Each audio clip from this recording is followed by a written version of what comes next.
नमस्कार दोस्तों, स्वागत है आपको एसएन ऑर्बिट स्टडी में।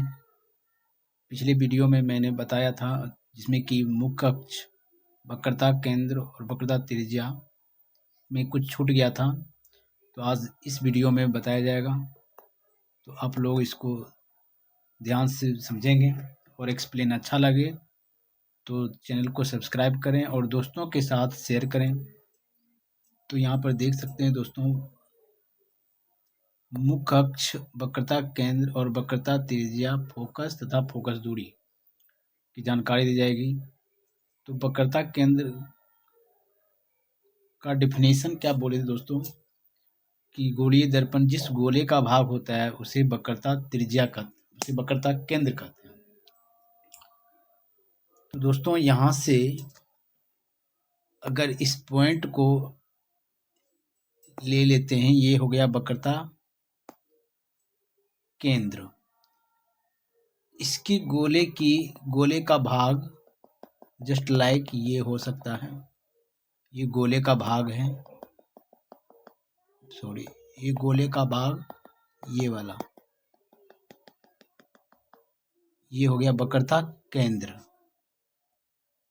अगर उत्तल दर्पण में देखें तो ये उत्तल दर्पण में ये गोले, ये जो वक्रता केंद्र है पॉइंट सी, ये वाला गोले का भाग है। और दोस्तों आप जैसा कि जानते हैं कि एक वृत्त में, एक जैसे मान लीजिए वृत्त एक वृत्त है और इसका न कोई सेंटर पॉइंट होता है, और इस सेंटर पॉइंट से जो भी केंद्र बिंदु, उस केंद्र बिंदु से जो भी सरल रेखा की जाती है उसको बोलते हैं वक्रता त्रिज्या। इस बिंदु P से लेकर के C तक की दूरी, यानी यहाँ से लेकर के यहाँ तक की दूरी को वक्रता त्रिज्या कहेंगे, यानी इसको कहेंगे R। तो इसमें भी वक्रता त्रिज्या P से लेके C तक की दूरी को वक्रता त्रिज्या कहते हैं। यहाँ तक तो हो गया था दोस्तों। उसके बाद आते हैं फोकस। फोकस का डिफिनेशन क्या चलेगा, तो आप देख सकते हैं कि मुख्य अक्ष के समांतर आपतित किरणें दर्पण से परावर्तन के बाद मुख्य अक्ष के जिस बिंदु पर मिलती है उसे फोकस कहते हैं। इसे F से सूचित किया जाता है। तो दोस्तों यहाँ ध्यान देंगे फोकस के बारे में कि मुख्य अक्ष के समांतर, तो जैसा कि अभी जस्ट मुख्य अक्ष बोलते हैं, यहाँ से जो गोले का भाग हुआ इसको बोलेंगे C।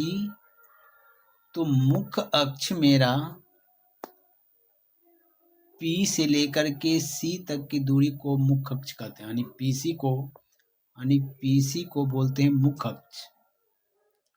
अब इसी मुख्य अक्ष के समांतर एक आपतित किरण है जो कि दर्पण से परावर्तन हो गया इस बिंदु, और एक प्रकाश की किरणें यहाँ से भी तो गुजर सकती है, यहाँ से भी परावर्तन होके मुख्य अक्ष के जिस बिंदु पर मिलते हैं, पढ़ सकते हैं डिफिनेशन, परावर्तन के बाद मुख्य अक्ष के जिस बिंदु पर मिलती है इसी को बोलेंगे फोकस, जिसको कि डिनोट करते हैं, इसी पॉइंट को बोलेंगे फोकस बिंदु, यानी यही हो गया F।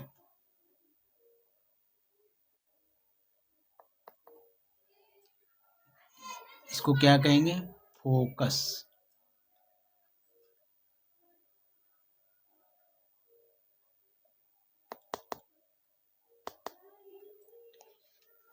इस पॉइंट को कहते हैं फोकस।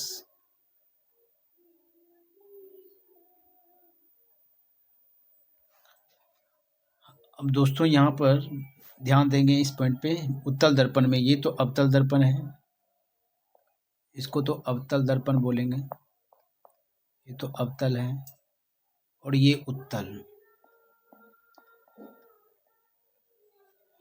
तो यहाँ पर देख सकते हैं P ये रहा। अब यहाँ पर ले लेते हैं C,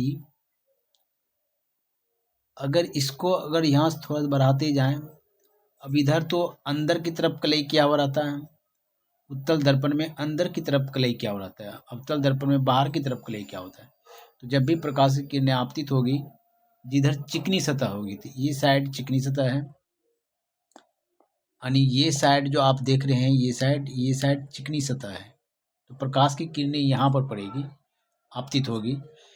जैसे मान लीजिए आप प्रकाश किरणें आपतित हुई और दर्पण से परावर्तन हो गया, और एक प्रकाश किरण यहाँ से भी आपतित होती है और दर्पण से परावर्तन हो गई। तो यहाँ पर देखते हैं ये किरणें और ये वाली किरणें आपस में कहीं नहीं मिलेगी। तो यहाँ पर पीछे जब मिलाते हैं, जो कि आभासी किरणें होती है, तो इस पॉइंट पर मिलती हुई प्रतीत होती है। तो इसी पॉइंट को बोलेंगे फोकस। इस पॉइंट को क्या बोलेंगे? फोकस। अवतल दर्पण में फोकस वास्तविक होती है। अवतल दर्पण में फोकस क्या होती है? वास्तविक। यहाँ लिख देते हैं, अवतल दर्पण में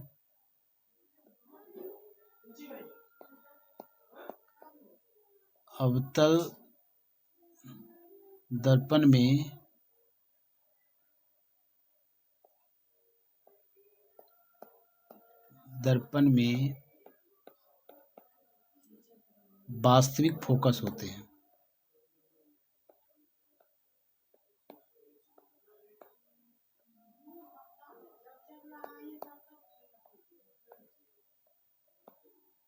वास्तविक फोकस होते हैं।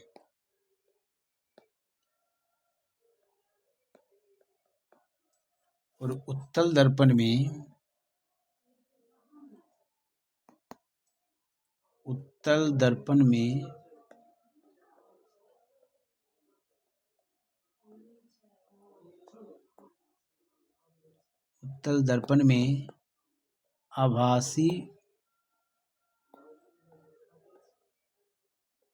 आभासी फोकस होते हैं।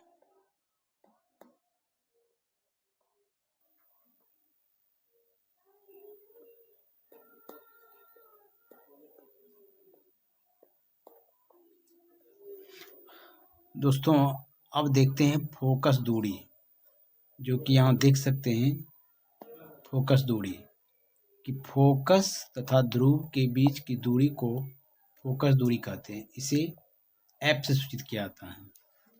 तो यहाँ है दोस्तों कि फोकस ये रहा, ये वाला पॉइंट फोकस हुआ, और ध्रुव इसको बोलते हैं। ये दोनों के बीच की दूरी को फोकस दूरी कहेंगे, यानी स्मॉल एफ। क्या कहेंगे? Small F. यानी यहाँ से यहाँ तक की दूरी को स्मॉल एफ, यानी यहाँ से लेकर के यहाँ तक की दूरी को फोकस दूरी कहते हैं। अब अगर यदि उत्तल दर्पण में देखा जाए, तो उत्तल दर्पण में यहाँ से लेकर के यहाँ तक की दूरी को फोकस दूरी कहेंगे। यानी डिफिनेशन में पढ़ सकते हैं कि फोकस तथा ध्रुव के बीच की दूरी को फोकस दूरी कहते हैं। तो ये वाली पॉइंट फोकस पॉइंट और ध्रुव वाली पॉइंट, ये दोनों के बीच की दूरी ही क्या कहलाएगी? फोकस दूरी। और उत्तल दर्पण में ये वाली पॉइंट, ध्रुव वाला पॉइंट और फोकस वाली पॉइंट जो मिलती हुई प्रतीत हो रही है, वो दोनों की बीच की दूरी को कहा जाएगा फोकस दूरी। इसको स्मॉल एफ से सूचित करते हैं। तो दोस्तों आशा करते हैं आप इसको समझ में आ गया होगा। अगर वीडियो अच्छा लगे तो दोस्तों के साथ शेयर करें, सब्सक्राइब भी करें। थैंक यू, धन्यवाद।